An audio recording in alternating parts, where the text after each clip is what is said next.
Oh, so for this deep dive, I want you to hold two numbers in your head. They're very different. On one side, picture $14 trillion Trillion with a T. with a T, yeah. And then on the other side, just 100 billion. It's a staggering gap. I mean, when you see it written down, it almost looks like a typo, doesn't it? It really does. But here's where it gets, well, truly interesting and honestly a little terrifying. Those two numbers, they represent the enterprise value of two specific tech ecosystems today. Right. The 14 trillion, that's Silicon Valley. The 100 billion, that is Boston's tech sector. Which gives you a ratio of, what, something like 140 to 1? It's unbelievable. For every dollar of value in Boston, Silicon Valley has created 140. 140 to 1. But the truly crazy part is, if we were to go back in time, say, to 2004. Oh, they were neck and neck. It was a fair fight. That's what I mean. It was a total toss-up. I remember reading old forums where people were genuinely agonizing over this choice. If you were building a serious software company 20 years ago, you had to decide. Sand Hill Road in California or Route 128 in Boston. Stanford versus MIT and Harvard? Exactly. It was a real rivalry. And that, I think, is exactly what makes this deep dive so critical, because this isn't just a story about, one city winning. No. This is an autopsy. We are looking at a city that had every single advantage you could imagine. A 2-century head start, the best universities on the planet, all the old money, the history, and it somehow didn't just lose. It effectively killed its own future. And that's our mission today. We're not just looking at the stats, we're digging into the why. We've got this whole stack of research articles, tax codes, sociological studies that basically outlines what went wrong. It points to 3 specific weapons. Self-inflicted wounds, really. Exactly. And I think the reason this matters to you listening, whether you're in tech or not, is that this whole story, it's a warning system. It is a playbook for how any successful ecosystem can destroy itself from the inside out. A cautionary tale. A huge one. So let's dive into that first weapon. The source material calls it the infrastructure delusion. But I think a better way to think about it is the field of dreams fallacy. Right. If you build it, they will come. Precisely. Boston fell deep into this trap. They believe that the soil has magic. The thinking was, if we just build enough shiny glass towers, if we put up these state-of-the-art biotech facilities and pour enough concrete, innovation will just sort of bloom. And we have the data to show that just did not happen. In fact, the statistic that really jumps out is pretty grim. What's that? Right now, about 40% of Boston's biotech lab space is sitting empty, vacant. Wait, 40%? That's almost half? 40. These are gleaming, expensive, ready-to-use labs. We're talking billions in real estate capital just gathering dust. The buildings are there, the companies are not. It reminds me of the classic hardware versus software problem. It feels like Boston got totally obsessed with building the hardware, the physical buildings, right? Mm-hmm. But they completely forgot about the software, the operating system. That's a perfect analogy. The sources make a really profound point here about the sociology of it all. Soil doesn't create ecosystems. Trust networks do. Trust networks do. And that sounds like a bit of a buzzword, I know. It does sound a little corporate speak, yeah. But it becomes very concrete when you look at the history, especially the physical layout of the two places. Route 128 in Boston was built for vertical integration. It was lined with these giant, isolated corporate fortresses. Like fortresses, yeah. I'm picturing DEC Wang Laboratory. So exactly, you drove your car to work, parked in the garage, you went inside your fortress, you ate at the company cafeteria, and then you drove home. There's zero serendipity in that model. You're not bumping into an engineer from a rival company at a coffee shop. Never. Now compare that to Silicon Valley, which was messy. It was horizontal. You had places like the Wagon Wheel Bar, where engineers from different chip companies would drink together and trade secrets. Information just flowed. So knowledge was moving between companies like pollen, as the text puts it. Right, and that's the social software. Boston was busy cutting ribbons on new buildings, but they missed that the real engine of innovation is friction. It's people bumping into each other, talking. It's the messy human element. They built a library when Silicon Valley was building a rave. Well said. Which brings us to the second weapon. If the first one was a kind of delusion, the second one is just Matthew. It's just straight up math. We're talking about regulatory extraction. This is where it gets painful. It's where the state government basically shifts from supporting success to actively hunting it. Hunting success is a strong phrase, but when you look at the tax code, it's hard to argue. Let's start with QSBS. Qualified small business stock. Right, so Section 1202 of the IRS code. For anyone listening who isn't a CPA, this is basically the golden ticket for startup founders, right? It's maybe the single most powerful incentive the federal government offers for entrepreneurship. The deal is, if you start a company or invest in one early, and you hold that stock for 5 years, when you sell, you get a massive federal tax break. A huge one. A 100% exclusion on capital gains, up to $10 million. So you grind for a decade, you eat ramen, you finally sell your company for $10 million, and the IRS says, good job, you can keep it, you took the risk, you created the jobs, this is your reward. A pretty good deal. And most states, something like 39 of them, including big ones like New York and California, they just go along with it. They conform to the federal code, yes, but not Massachusetts. This just blew my mind. Thank you. Say no. They explicitly decouple from it. They deny innovators that tax treatment. So before you've even hired your first person, the state is telling you, hey, if you succeed here, we are going to take a much bigger piece of the pie than almost anywhere else. But it doesn't even stop there. The notes on the software tax. Oh, yeah. That's another uniquely hostile policy. Massachusetts charges a 6.25% sales tax on software services. And I'm guessing most other states. Most charge 0. It's a direct tax on the very industry you're supposedly trying to build up. It's like putting a special tax on tractors in a farming town. And then there was the millionaire tax in 2022. That was the cherry on top. A 4% extra surtax on income over $1 million.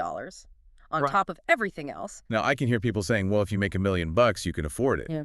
But for a founder, that's not a salary. That's the key point. A founder might make nothing for 10 years. That $1 million is often their one and only liquidity event.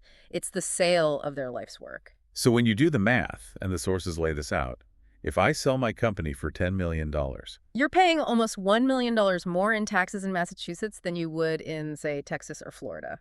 For the exact same outcome, the same jobs created. $1 million, that's not a rounding error. That's seed money for your next venture. It is. The message is just undeniable. Build something valuable here, and we will take it from you. It's a penalty for winning. And that penalty feeds into the third weapon, which might be the most lethal of all because it's cultural. We're talking about the old boys club. Right. The venture capital scene in Boston. The vibe you get from the research is specific. It's prep school ties, Harvard connections, summers on the Cape. It all feels very comfortable.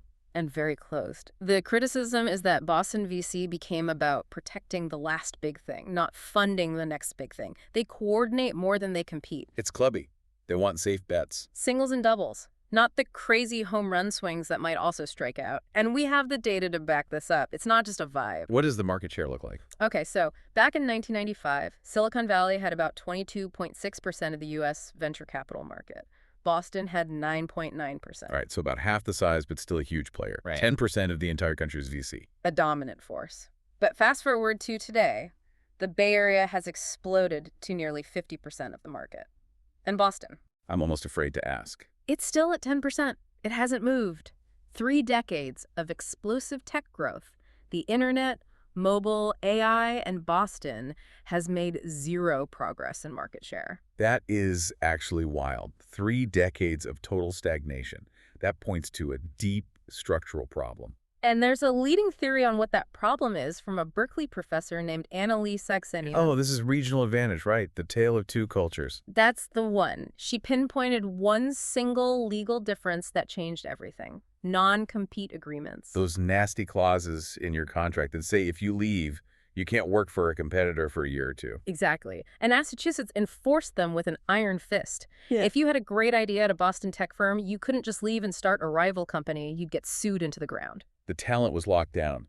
Golden handcuffs. But they weren't really golden. They were just handcuffs. Knowledge gets trapped in silos. The best ideas die on the vine because the people who have them can't act. But California. Banned them, made them unenforceable. So in California, an engineer at Google can quit on Friday and start a competing company on Monday. Yes, or go work for a competitor.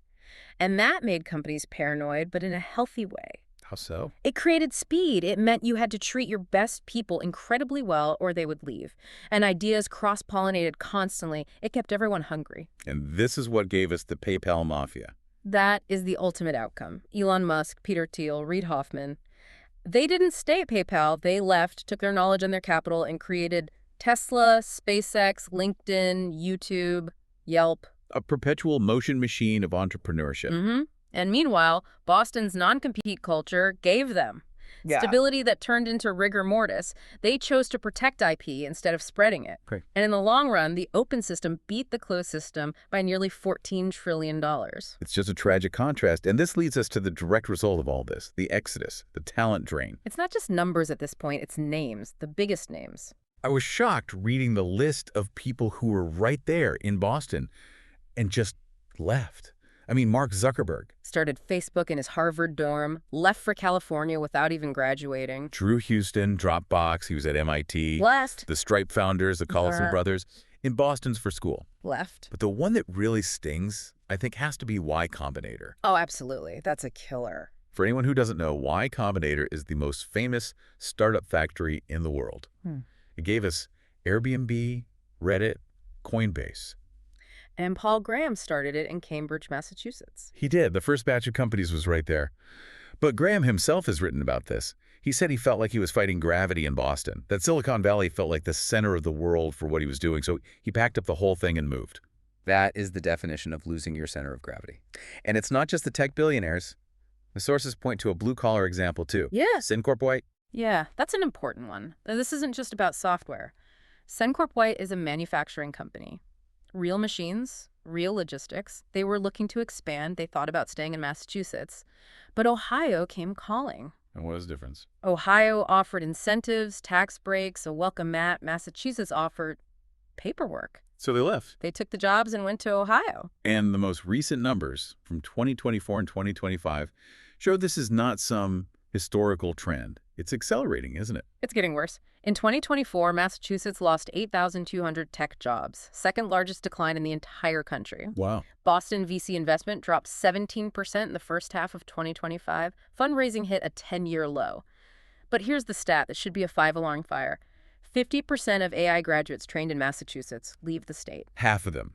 We have the best universities training the people who will build the AI revolution, and half of them buy a one-way ticket out of Logan as soon as they get their diploma. It's the future walking out the door.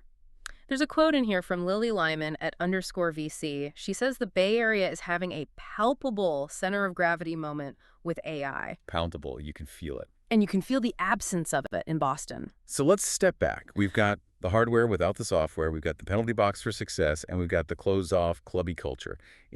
It feels like a tragedy. It is a tragedy because Boston didn't lose because it lacked anything. It had the money, the history, the talent pipeline. It had everything. And it strangled it. It strangled it with good intentions and bad incentives. The bottom line here is that Boston didn't lose because Silicon Valley was just magically better. Boston lost because Boston chose to be worse. That is a heavy statement. Chose to be worse. Well, think about the choices. They chose extraction over creation. They chose safe bets over wild swings. They chose compliance enforcing non-competes, paying the fair share over raw innovation. And those choices compound over decades. Exactly. Compound interest works on bad decisions, too. When you treat success as something to be taxed and controlled instead of celebrated and unleashed, the people who create success, they notice. They can do math. And they leave. They leave. The source material has a very stark warning.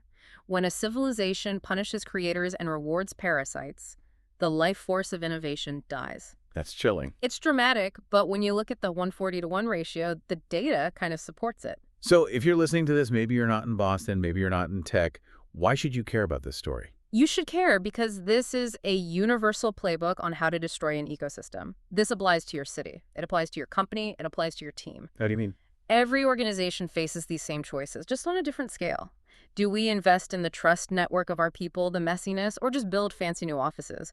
Do we reward our best performers with real upside, or do we tax them with bureaucracy? Do we encourage people to challenge things and even leave to start new ventures, or do we try to lock them down with rigid rules? It's the difference between playing to win and playing not to lose. That's it, exactly. Boston played not to lose. They tried to protect what they had. Silicon Valley played to win. They just let it rip. And the difference is $13.9 trillion. Well, this has been an eye-opener. From a neck-and-neck race to a complete autopsy. It's a lesson $14 trillion in the making. I want to leave everyone listening with one last thought. We talked about how Silicon Valley learned this lesson about how to treat creators, and how Boston, the $100 billion, seemingly never will. Right. The question isn't really if Boston can recover. The real question is for you. Is your city or is your company making those same safe choices right now? Are you building walls when you should be building bridges? Because as we've just seen, the path to irrelevance is paved with safe choices. Couldn't have said it better myself. Thanks for tuning into this deep dive. We'll catch you on the next